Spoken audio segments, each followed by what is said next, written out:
আসসালামু আলাইকুম। সবাইকে সকালের শুভেচ্ছা। এবং আজকে আসলে একটু অনাকাঙ্ক্ষিতভাবেই গ্রামেতে চলে গেলাম। কর্মস্থলে যাওয়ার ফাঁকে ঝামেলায় পড়ে গেছিলাম, তো সময় শেষ হয়ে গেল, তাই যাচ্ছি। আজকে চিন্তা করলাম যে আমাদের রাহাত ভাই, ওনার একটা ফার্ম আছে, ওটাতে আমরা যাব, ফার্মটা দেখব। সমন্বিত ফার্ম, মাছ, গরু, ছাগল, কবুতর সব কিছু নিয়ে উনি একটা ফার্ম করেছেন। তো আসলে ফার্মটা আপনি দেখতেছেন, আমরা যে যাচ্ছি একটু ভিতরের দিকে, গ্রামের ভিতরের দিকে। রাস্তার অবস্থা খুবই খারাপ, বৃষ্টি হয়েছে। এই বৃষ্টির পরে ও আসলে আমাকে, কারণ ওদিকে আসলে গাড়ি যায় না, এসে হুন্ডা দিয়ে এসে নিজে হুন্ডা দিয়ে এসে নিয়ে গেল। সাথে আমার বন্ধু আছে, উনি সোনালী ব্যাংকের একজন উচ্চপদস্থ কর্মকর্তা, ব্যাংকের ম্যানেজার। তো ওকে নিয়ে আমরা যাচ্ছি। দেখি, যাওয়ার পরে ফার্মটা দেখব, আপনাদেরকে কিছু জিনিস দেখাবো। আপনারা শেষ পর্যন্ত দেখবেন, অনেক কিছু আছে এটার মধ্যে, অনেক কিছু আছে। খুব দেখে আপনাদের ভালো লাগবে। সবুজের কাছে একটু যাওয়া। আমি একটু বলতে চাই, মাছ চাষ এবং গরু ছাগল পালন, এই দুটি আমাদের দেশের গ্রামীণ অর্থনীতি এবং সামগ্রিক কৃষি ব্যবস্থার মূল চালিকা শক্তি। তো রাতকে আমি ধন্যবাদ দিতে চাই, সে এরকম একটা চেষ্টা করেছে, এর একটা ফার্ম করার চেষ্টা করেছে। কারণ একটা ইয়াং ছেলে খুব কষ্ট করে উনি চেষ্টা করতেছে। যদিও ওনার সাথে অনেক কথার সাথে আমি একমত না, তবু আমার দেখে খুব ভালো লাগছে। সঠিক পরিকল্পনা ও আধুনিক প্রযুক্তি ব্যবহার করে এই ধরনের খামারকে বেশ ভালো মুনাফা অর্জন করা সম্ভব বলে আমি মনে করি। মাছ এবং গবাদি পশু দুটাই খুবই লাভজনক যদি করা যায়। বাংলাদেশে মাছের চাহিদা প্রতিনিয়ত বাড়ছে। মাছ একটা ফার্স্ট ক্লাস প্রোটিন। আমরা যেহেতু এজ এ ডাক্তার হিসেবে বলবো, মাছ, মুরগি, গরু, ছাগল এগুলা প্রোটিনের ঘাটতি পূরণ করে। আধুনিক উপায়ে মাছ চাষ করলে অল্প জায়গায় বেশি লাভ করা সম্ভব।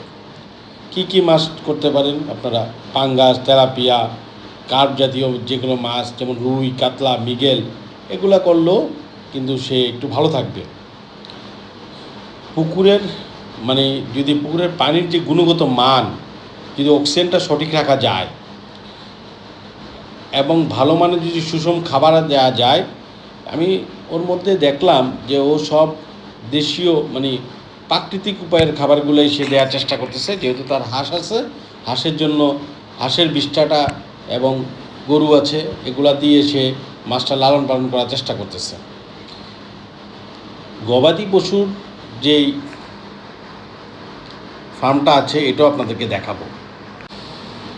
গবাদি পশু বিশেষ করে গরুর খামারটা কিন্তু করা হয় দুগ্ধ উৎপাদন বা মাংস উৎপাদন, দুটার জন্য করা যেতে পারে। যদি কেউ করতে পারে, গরু মোটা তাজাকরণ যদি করতে পারে, মোটা তাজা কুরবানি, ঈদ বা সাধারণ বাজারের জন্য 3 থেকে 6 মাসের জন্য যদি সারের কোনো ব্যবস্থা করতে পারে, তাহলে আমার মনে হয় খুবই ভালো হবে।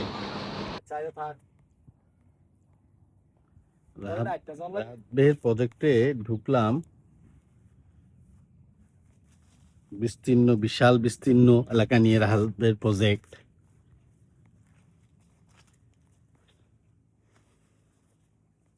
অনেক সুন্দর আসলে, দেখলে যতটুক একটা খামারির যেই কষ্ট,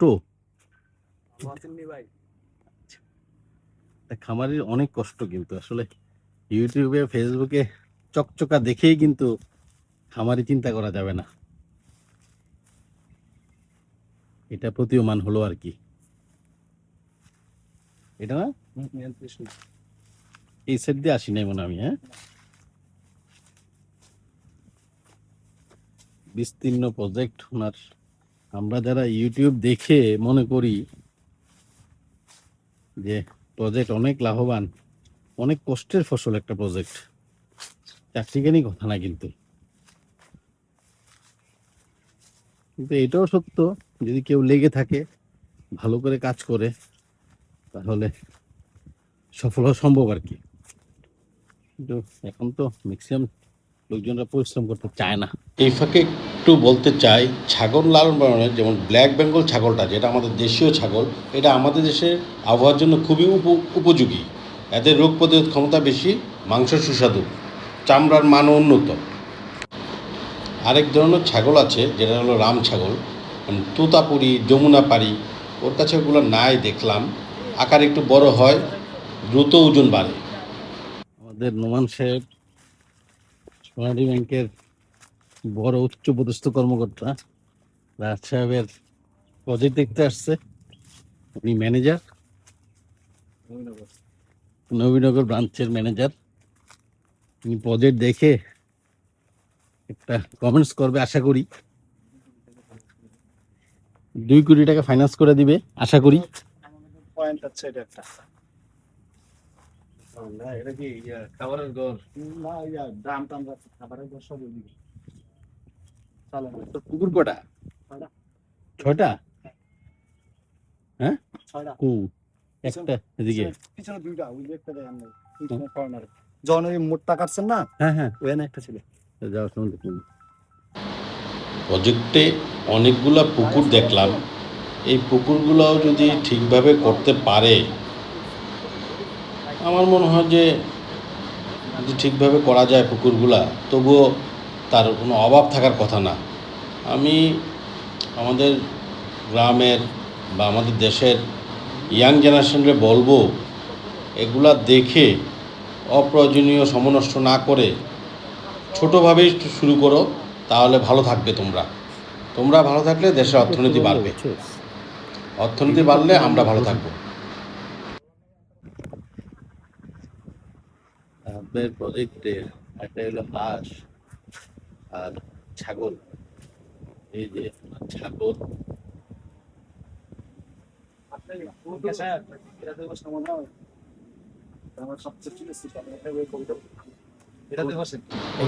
এই যে মাশাআল্লাহ অনেকগুলো ছাগল এবং কবুতর। এই যে সামনে আপনারা দেখতে পারবেন ছাগলগুলা, অনেকগুলো ছাগলই মোটামুটি ভালো অবস্থায় আছে এবং এটি তার নিজস্ব ছাগল, মানে তার খামারেই হয়ে আবার তার এখান থেকে বাচ্চা দিচ্ছে, এই বাচ্চাগুলো বড় হয়েছে। হ্যাঁ, খুবই সমন্বিত উদ্যোগ, দেখতে খুব ভালো লাগতেছে। এবং ছাগলগুলা সব ওর সাথে সাথে ঘুরতেছে, আমি দেখলাম। এবং এই দেখেন কবুতরগুলা ডিমও দিয়েছে, আমাদেরকে সে ডিম দেখালো। আর একটা ছাগল কালকে প্রসব হয়েছে এবং এই ছাগলের বাচ্চাগুলা আপনাদেরকে আমরা দেখাচ্ছি। খুবই কিউট, খুবই সুন্দর। এই দেখেন, আমরা দেখলাম খুবই সুন্দর ছাগলের বাচ্চাগুলা। এই যে 2টা বাচ্চা দিয়েছে, আমরা এগুলারে একটু ভিটামিন দিয়েও খাওয়াইলাম।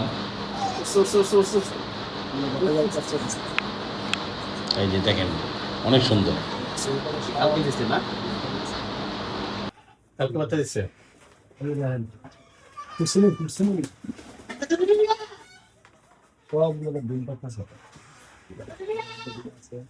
আছে।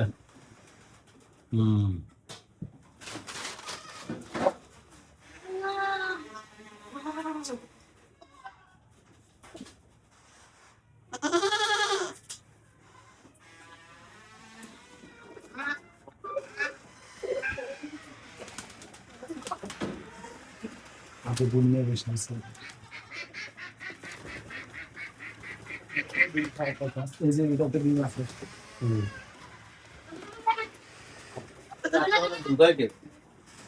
ওরাই আছে, লোক আছে না, এই যে ডিম আছে। একটু ফুল টাইম থাকতে হয়, ফুল টাইম না থাকলে তো শেষ। এখনও তো শেষ, নষ্ট হচ্ছে।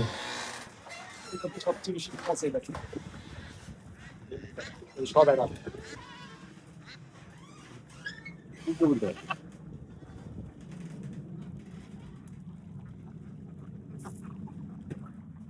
এটা আগামী সপ্তাহে পাড়া জবাই হবে ভাইয়া। আমরা ডেটটা মঙ্গলবারে ঠিক করবো না। আচ্ছা, এই পাঠার দেবো করবি কিনা? দেবো কিছু না, খাবো। পাঠাটি রেখে দিস। এই যে হাঁসের ঝাঁকগুলা দেখেন, শুধু হাঁসের ঝাঁকগুলা। হাঁস একটা উচ্চ ফলনশীল এবং খুব সুস্বাদু খাবার। হাঁস পালন করলে যেমন খুব লাভজনক, কিন্তু যদি কোনো রোগ আসে তাহলে হাঁস শেষ হয়ে যায়। এখন আমরা দেখব এই যে ছাগলগুলা, খুব সুন্দর ছাগল। ছাগলগুলা দেখেন। এখানে 20টা প্লাস এমপ্লয়মেন্ট আছে। এটা কি আবার নতুন করে নিচ্ছে সেটি না না, আগেটি না আগে এই ছোট দেখছিলাম। হ্যাঁ, এটা 15 দিনের মধ্যে বাচ্চা দেওয়ার সম্ভাবনা আছে, এটা একটু সময় লাগবে। এটা কি পাঠা? এই এটা কি তোতাপুরি নাকি? একটা মজার বিষয় হলো, হ্যাঁ ভাই, এটা কি তোতাপুরি? না বেশি থেকে আমাদের নিজেদের বাচ্চা। এই বয়স 1 বছর 18 মাসের তো। আরেকটা কিন্তু এই আমাদের বাচ্চা আছে। না হচ্ছে না।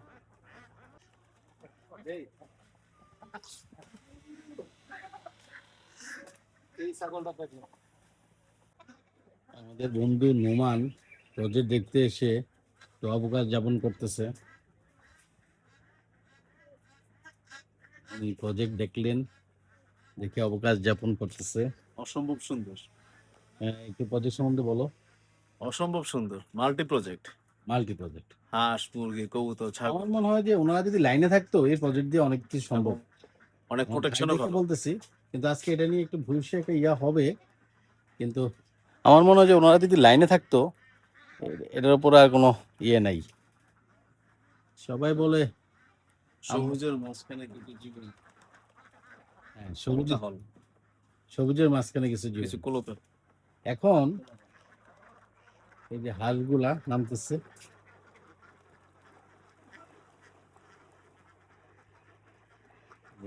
অনেক সুন্দর।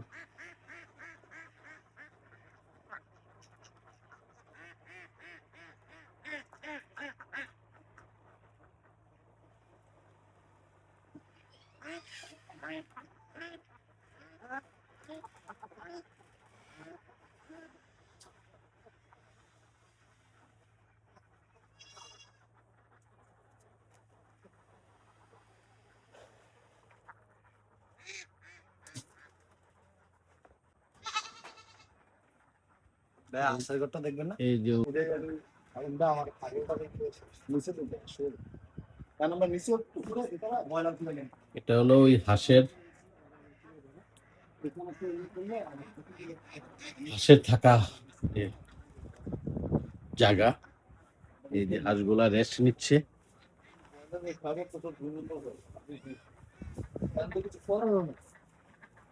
ঘাস টাস খাওয়াবি, ব্রয়লার মুরগি গাছ খাওয়ানো খাই তো। ওই যে একজন ইঞ্জিনিয়ার যে করছে একটা ব্রয়লার মুরগির ফার্ম, না ইঞ্জিনিয়ার কি করছে না, বলেন না ওই জায়গাটা আর কি। এই যে হাঁসগুলা নামতেছে, এই যে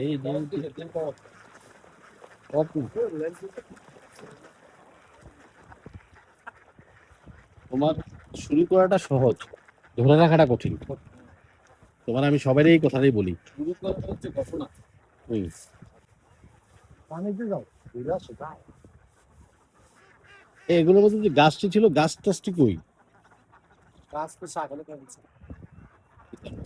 গাছ আছে বলে অনেক। এই 1000-এর উপরে আছে না হাঁস? এত দিয়ে হাঁস মরে গেল কেমনি? ভাইরাস আসছিল। ভাইরাস, ডাকলো, ডাক ফ্লো, ডাকলে ডাক প্লে।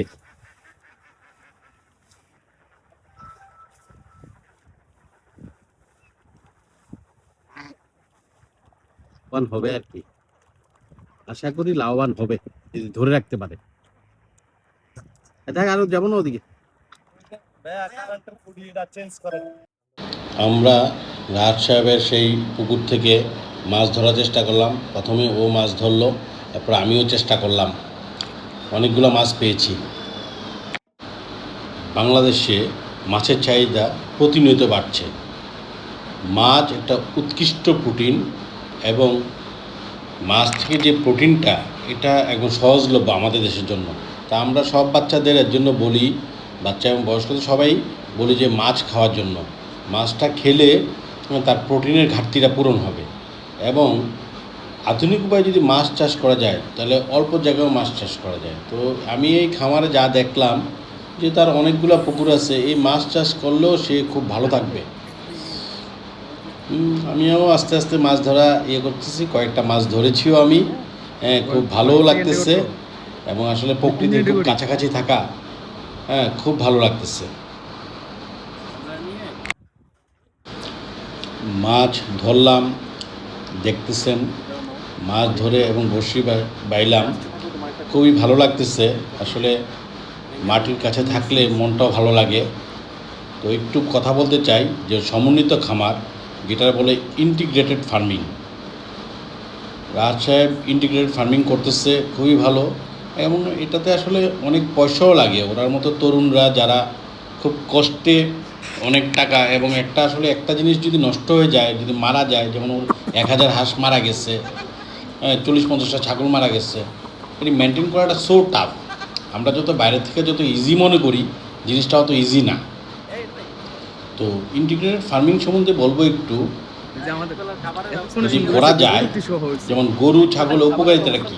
গরু ছাগলের গোবর দিয়ে জৈব সার বা বায়োগ্যাস তৈরি করা যায়। এছাড়া প্রসেস করা গোবর বা বর্জ্য পুকুরের মাছের খাবার হিসেবে ব্যবহার করা যায়। এর ফলে কি হয়, খামারের উৎপাদন খরচটা অনেকটা কমে যায় এবং লভ্যাংশ বৃদ্ধি পায়। এবং মাছগুলা কিন্তু ডাকাতের মতো খায়, কিন্তু খাওয়া দিতে হয়। আপনি যতই বলেন, খাওয়ার কোনো বিকল্প নাই। আর আরেকটা কথা বলবো, আপনারা যে খামার করতে চান বা খামার করেন, প্রশিক্ষণের কোনো বিকল্প নাই।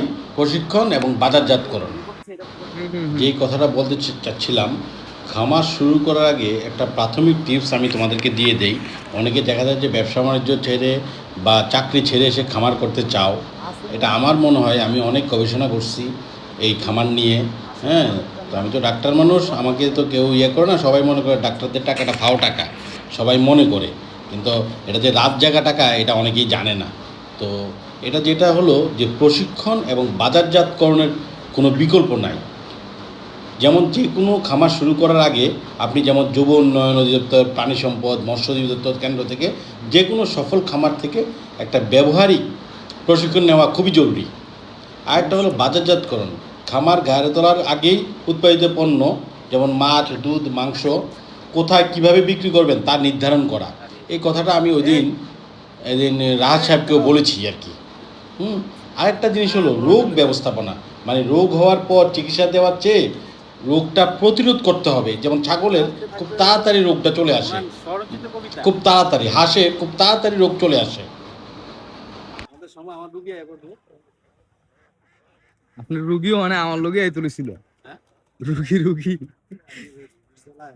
কইতেছে ইয়া আলে কাকি আসি, আমি কই না না ওখানে না, পরে বাড়িতে যাই না।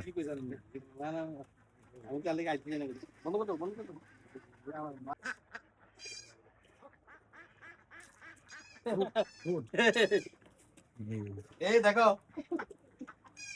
টানে টানে দুই দিনের খোরাকি লয়ে কেমন মনে হইতেছে। মোটামুটি একটা আয়ত্ত করে নিয়েছে তো ভাইয়া।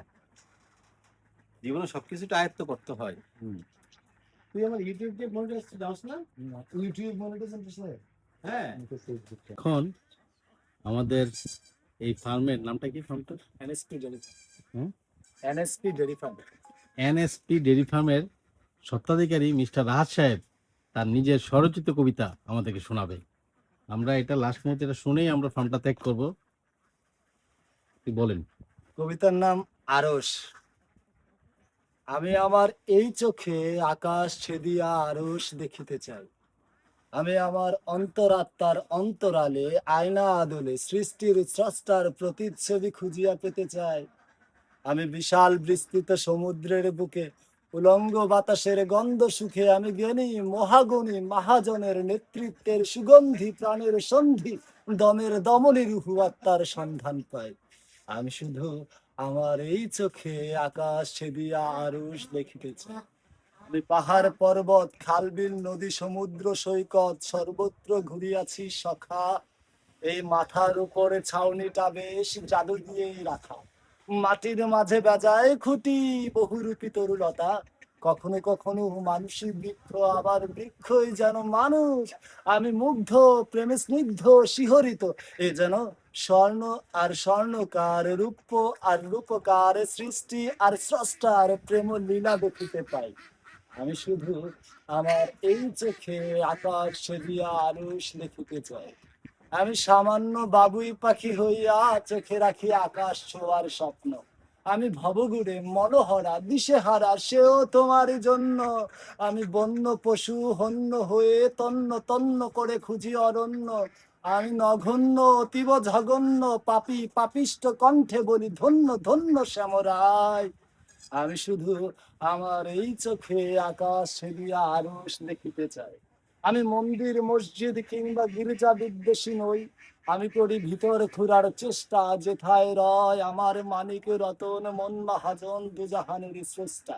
আমি দেখি দুই কাঁধে মিজানের দাড়ি পাল্লা, আমি নত শিরে বলি আস্তাগফিরুল্লাহ, আমি উচ্চ স্বরে বলি সুবহান আল্লাহ ফানাফিল্লাহ বাকাবিল্লাহ আলহামদুলিল্লাহ। আমি খুঁজি আপনার কুদরতি চরণে ঠাই। আমি শুধু আমার এই চোখে আকাশ ছেড়িয়া আরশ দেখিতে চাই। ধন্যবাদ, ধন্যবাদ, অসাধারণ অসাধারণ। তোমার এই মেধাটা আমি মনে করি যে তুমি ধরে রাখা উচিত, হ্যাঁ, এবং চর্চা করা উচিত। আজকে খুব সুন্দর একটা সময় কাটলো। আসলে একটা বেড়াজালে পরে আমরা আসলে ঢুকে গেছি এখানে। যাই হোক, ওইটা না বলি, সব মন্দিরই ভালো দিক আছে। হ্যাঁ, সব মন্দিরই আসলে ভালো দিক আছে।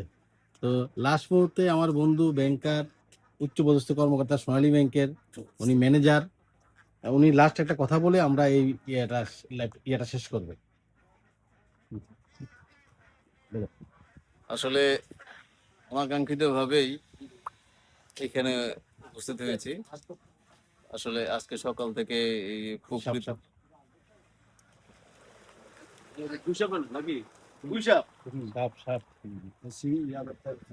আচ্ছা, বলো। ডুব দিছে।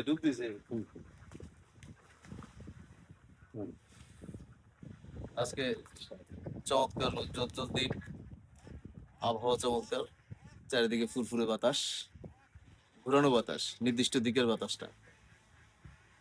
আর কর্মক্ষেত্রে যাওয়ার পথে একটা সমস্যায় পড়ে এখানে আসছি, কিন্তু এসে আসলে প্রকৃতিকে উদযাপন করছে, আসলে মনটা খুব ভালো হয়ে গেছে। আসলে আমাদের দেশটা খুব সুন্দর, আল্লাহর সৃষ্টি আসলেই অনেক সুন্দর। আর রাহাত ভাই ফার্মে এসে আমরা আসলে উজ্জীবিত, এবং এতটুকুই মনে হচ্ছে যে উনি আমাদের উদ্দীপনা, ওনার কাছে আসলে জানার অনেক কিছু আছে। উনি একসাথে অনেকগুলা হাঁস, মুরগি, কবুতর, ছাগল একসাথে চাষ করছেন, পাশে কৃষি খামারও আছে। সবকিছু মিলিয়ে অসাধারণ। এই সমস্ত তরুণ উদ্যোক্তাদেরকে পাশে আর্থিক প্রতিষ্ঠানগুলা একদম এ, এ, কোনো ইয়ে ছাড়াই পাশে দাঁড়ানো উচিত, কোনো প্রকার চিন্তা ইয়ে ছাড়াই, সন্দেহ ছাড়াই। প্রতিষ্ঠানগুলো, হ্যাঁ, আর্থিক প্রতিষ্ঠানকে পাশে দাঁড়ানো উচিত। আশা করি আর্থিক প্রতিষ্ঠানের সহায়তা পেলে তার খামার এবং তার ব্যবসা আরো অনেক দূর এগিয়ে যাবে। তার খামারের বিশেষত্ব হলো এখানে সব অর্গানিক ফুড। আর মাছের জন্য কোনো এক্সট্রা কোনো ফিড কিংবা খাবার নাই। পুরো খামার ঘুরে কোনো এক্সট্রা ফিডের কোনো বস্তাও দেখি নাই। সব প্রাকৃতিক খাবার খাচ্ছে, এবং প্রত্যেকটা প্রাণী সূর্যালোক থেকে প্রচন্ড বেশি পরিমাণ ইয়ে পাচ্ছে, ভিটামিন ডি পাচ্ছে। এই এই সুতরাং এই ভিটামিন ডিতে বড় হওয়া এই প্রাণীগুলা, হাঁস, ছাগল, কবুতর কিংবা মাছ, প্রত্যেকটা আমাদের শরীরের জন্য ভালো হবে, যেহেতু সবগুলো অর্গানিক ফুড খাচ্ছে এবং প্রাকৃতিক পরিবেশেই বড় হচ্ছে। সবাইকে ধন্যবাদ, সবাইকে এই খাবার দেখে যাওয়ার জন্য আমন্ত্রণ রইল। ধন্যবাদ আপনাকে। আসলে খুবই সুন্দর, আবেগে আপ্লুত হয়ে গেছে। আমি আসলে জানতাম না যে এত বড় প্রজেক্ট, হ্যাঁ, এত বড় প্রজেক্ট। যাক, আমি খুব তার সাফল্য কামনা করি, এবং সে দিন দিন উত্তর তার সাফল্য কামনা করি এবং দীর্ঘায়ু কামনা করি। ধন্যবাদ আপনাদের সবাইকে।